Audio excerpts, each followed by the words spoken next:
a fox who stopped wishing, and the magic that brought his hope back. Our new story is here.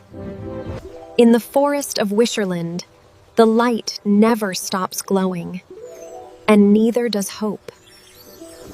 That morning, she spotted a little fox by the stream, Hope, a small one with a heavy heart. Well now, you look like someone who's forgotten how to hope. I made a wish once. It never came true. So I stopped wishing.